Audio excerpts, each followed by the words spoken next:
The sound came before the pain. A crack that made 87 people go silent. My cheek burned. My vision blurred at the edges. But what I remember most is the sound that came after. Applause. My sister Lily was clapping. Actually clapping. Her face bright with something that looked like relief. Finally. Someone had the guts to do what we've all been thinking. Nick's hand was still raised. His face red, chest heaving like he'd just run a marathon. Around us, the lake house deck had gone completely still. My aunt's wine glass hung in midair. My cousin's fork clattered onto her plate. His voice shook with rage.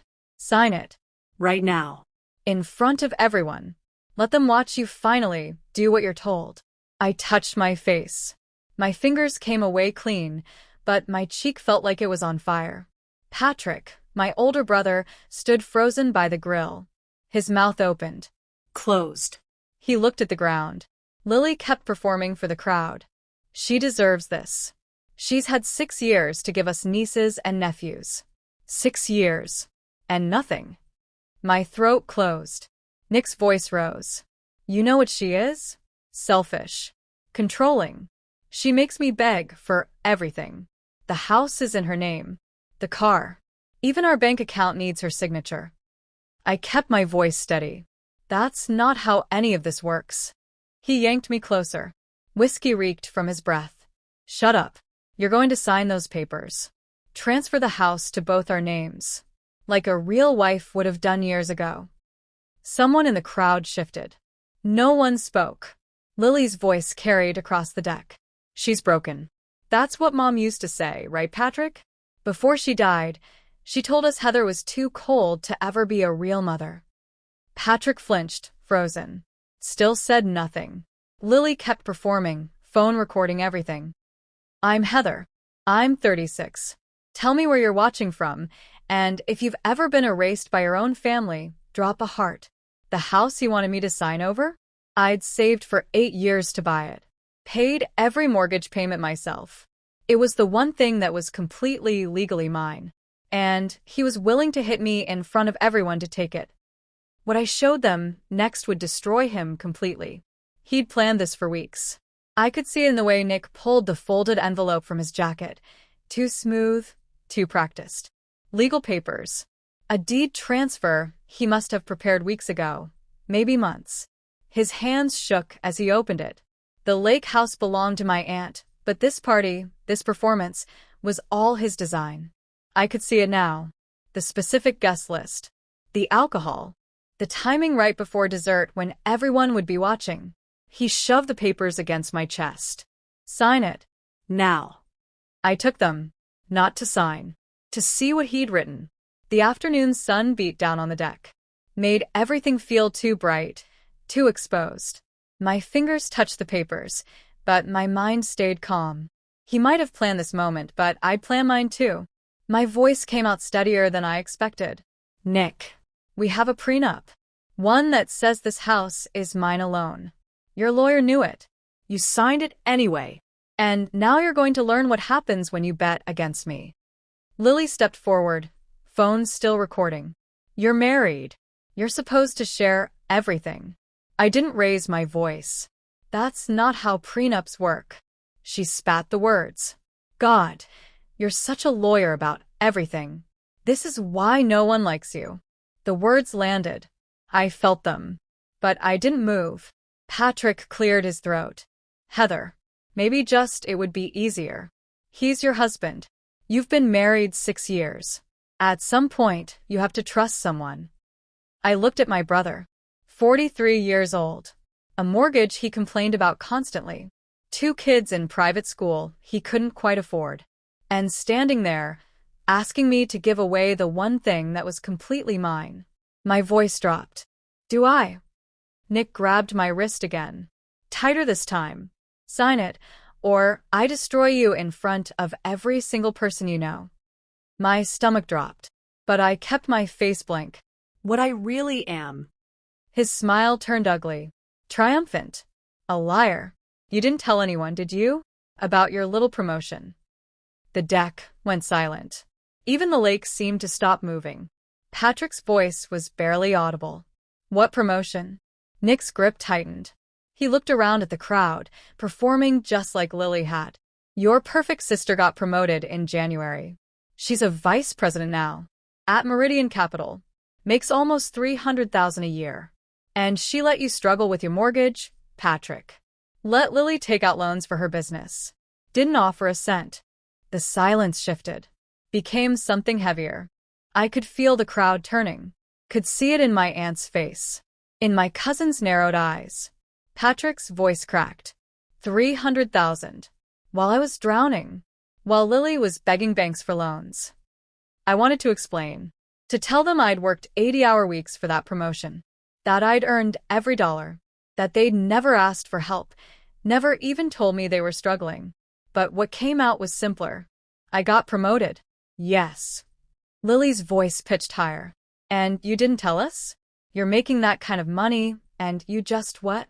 Watched us suffer. I held her gaze. I didn't watch you suffer. You never said you needed help. She stepped closer, her voice breaking. We shouldn't have to. Your family. You're supposed to offer. Nick released my wrist. Crossed his arms. Satisfied. The crowd murmured. Someone whispered. I heard the word selfish float across the deck. I picked up my phone. Held it carefully. I'm making one call.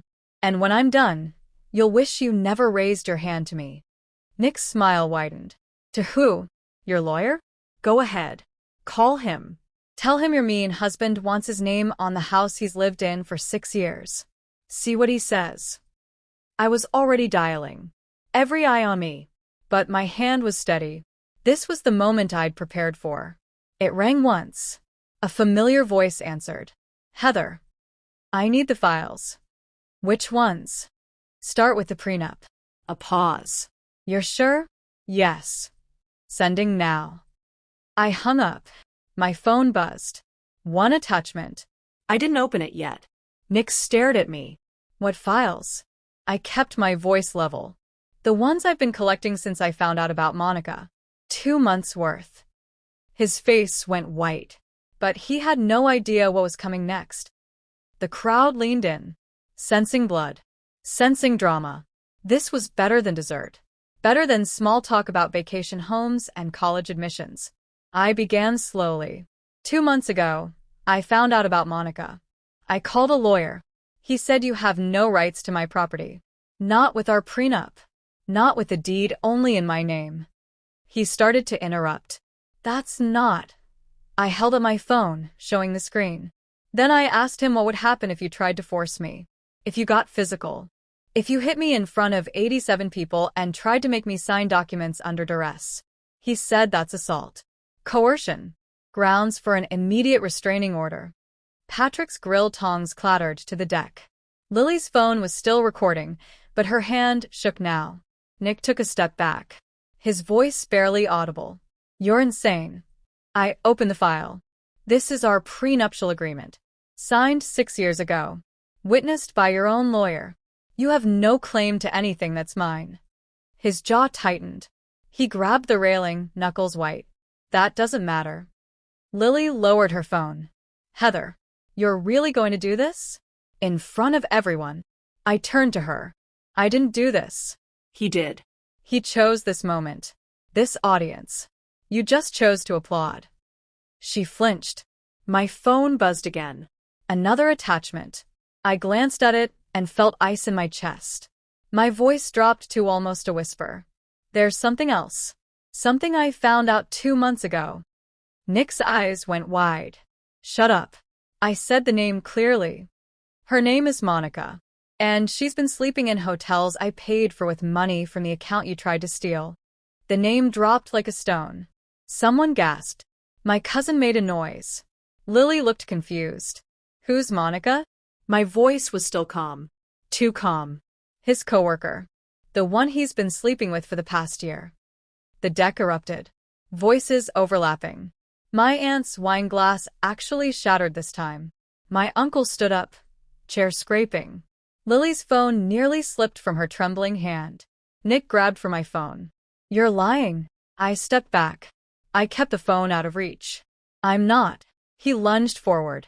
The crowd gasped. She's crazy. She's making this up because she's. I held up the screen. I have the text messages. I have the hotel receipts.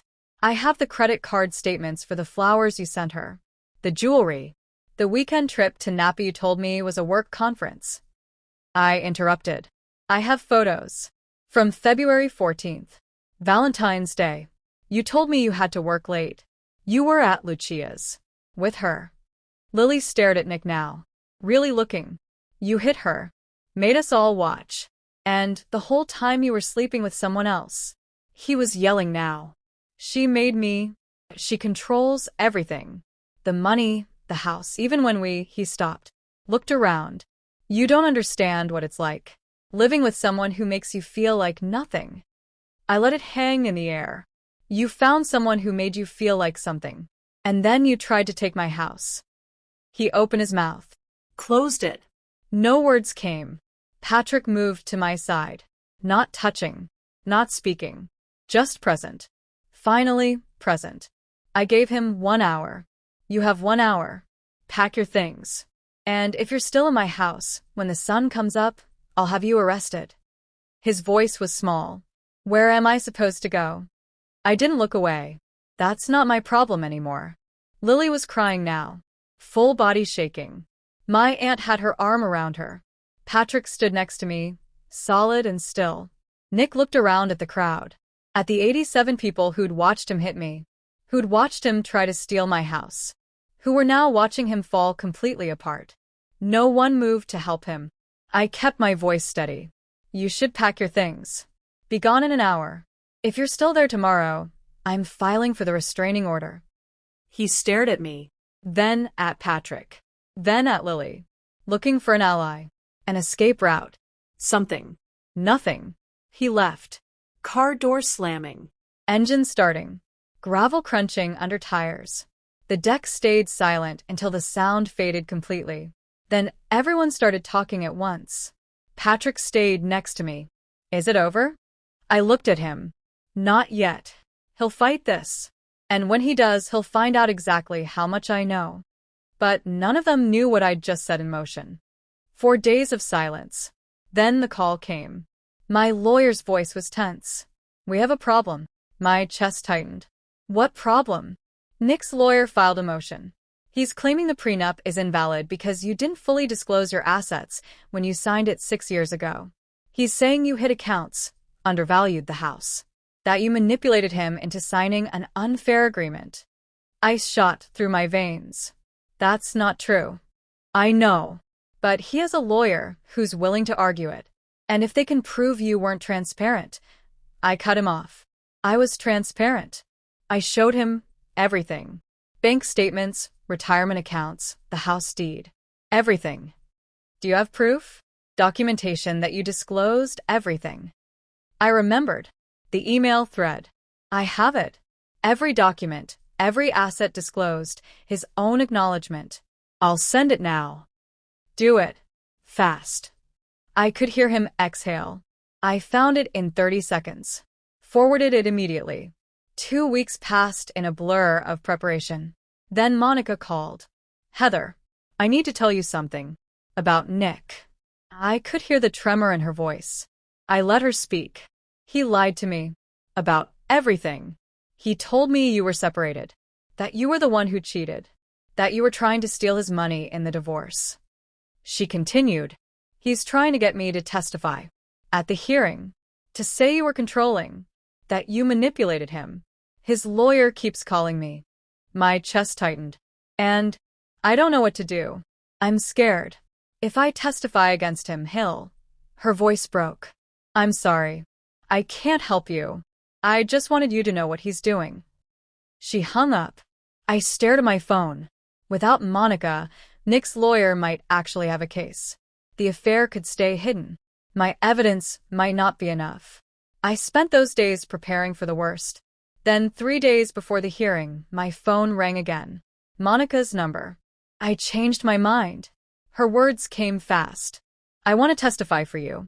If your lawyer needs me, I have texts, voice recordings from when he'd call me after fighting with you. He talked about the house, about getting you to sign. He was obsessed with it. I saved everything. My head spun. Send them to my lawyer. I rattled off his email, hung up before she could say anything else. The hearing lasted 2 hours. Nick's lawyer argued that I'd hidden accounts when we signed the prenup, that I'd undervalued assets, that the agreement was signed under false pretenses. My lawyer destroyed him. The email thread, the financial disclosures, Nick's own signed acknowledgement that he'd reviewed everything. Then my lawyer stood. Your Honor, there's one more matter. Mr. Dawson recently attempted to secure investment funding from Meridian Capital. What he didn't know is that his wife runs acquisitions there. She found evidence he intended to use this house, fraudulently obtained through coercion, as collateral. This goes to motive. Mr. Dawson wasn't trying to share marital assets. He was trying to steal property for business leverage. Nick's face went white, as if all the color had been drained by truth itself. The judge took 15 minutes to decide. I held my breath. The courtroom felt impossibly still. The prenup stands. Mr. Dawson's motion is denied. The restraining order remains in effect. I heard the crack again, felt the burn on my cheek. But this time, the sound that followed wasn't applause. It was justice. Nick's face went gray. He turned to look at me, and I saw it the moment he realized I'd been 10 steps ahead the entire time. His lawyer whispered something to him.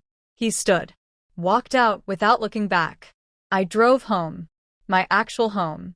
The driveway was empty. The lights were off. I unlocked the door and stepped inside. It was exactly as I'd left it. Nick's things were gone. The spaces where his furniture had been looked bare. I stood in the hallway. This was mine. All mine. The house I'd bought with my own money. That I'd fought to keep. That I'd been hit for refusing to give up. He thought the courtroom was the end. But he'd find out soon enough. I wasn't done with him yet. I sat on the floor and let myself cry. 2 days later, Lily showed up. No bakery box. Just her. I heard about the hearing. I'm glad you won. I let her in. We sat in the living room. I haven't been able to stop thinking about what I did. How I clapped when he hit you. She covered her face with her hands. I don't have an excuse. I believed him because it was easier than seeing what was really happening. I looked at my sister. She'd lost weight. Dark circles under her eyes. He told me you thought you were better than me, that you pitted me for wanting kids when you didn't. And I believed it because part of me already thought that was true. I never thought I was better than you. She wiped her eyes. I know that now. And I'm so sorry. I wanted to forgive her. To say it was okay. But it wasn't okay. I need time. I don't know how much. But I need it. She nodded. Okay. However long. She left. I sat in the quiet house. I wasn't sure I'd ever trust her again. But watching her walk away, trying, that was something. Patrick would arrive next. And what he confessed would change everything. When Patrick showed up with Emma, I knew he was ready to tell me the truth. I told her some of what happened, the appropriate parts. I wanted her to know that walking away from people who hurt you isn't wrong, even if they're family. Emma hugged me. Uncle Patrick said, "You were really brave." Something in my chest cracked. After Emma went to explore the yard, Patrick and I sat on the porch. The same porch where Nick had hit me. I saw them together. 2 months ago. Nick and Monica. At a restaurant downtown. He wouldn't look at me. And I said nothing. My jaw tightened. You stayed quiet. Just like when he hit me. Yes. Because it was easier than confronting him. Than choosing sides. He gripped the porch railing. I can't undo it. But I can show up now. If you'll let me. I looked at the guilt written across his face. Can you? Even when it's hard. He met my eyes. I'm going to try. That's all I can promise. It wasn't enough. But it was something. 3 months later, I woke up in my house and didn't immediately think about Nick. That was how I knew I was healing. The divorce was final. His career was over. Word had spread. Lily came by once a week now. Patrick showed up when it mattered. Last week, when I couldn't get out of bed, Patrick showed up with groceries. Didn't ask questions. Just sat with me until I could breathe again. That's when I knew we were all learning. My phone buzzed. A text from my aunt. Dinner tonight? I'm making lasagna. Rachel will be there too. Rachel, Patrick's friend from finance. We'd had coffee twice. Dinner once. She was kind. Funny. Didn't ask about Nick unless I wanted to talk about it. I texted back. I'll be there. Then I walked out to my back deck. The same deck where everything had happened. Where I'd been hit. Humiliated. Forced to defend myself. I'd repainted it. Added string lights. Filled it with plants. Made it mine. The lake was calm, reflecting the morning sun in pieces. A breeze carried the smell of pine and water across the deck. Nick had tried to erase me, to make me small enough to control, to convince everyone, including myself, that I was broken. But standing here in my house, with my family slowly learning how to show up, with a career I'd built through my own work, I understood something. Lily still flinched when I mentioned that night. Patrick still carried the guilt in his eyes. They were trying. Some days that felt like enough. Other days I remembered the applause, the silence, the way they chose comfort over me. Forgiveness wasn't a switch. It was something I was building slowly, the same way I'd built everything else in my life, on my terms and my time. You tried to erase me, but you can't destroy someone who knows exactly what she's worth. I'd always known. Even when Nick told me I was controlling. Even when Lily called me selfish. Even when Patrick made me feel like my success was a personal attack. I'd always known. Some days I still flinched at raised voices. Some nights I still woke up angry. But I was healing. Slowly. On my terms. The person Nick tried to destroy had been the one strong enough to save herself. And everyone who'd been too blind to see it. I smiled at the lake. Then I went inside. My hand wrapped around the door handle, solid, familiar, mine. I locked the door and got ready for work.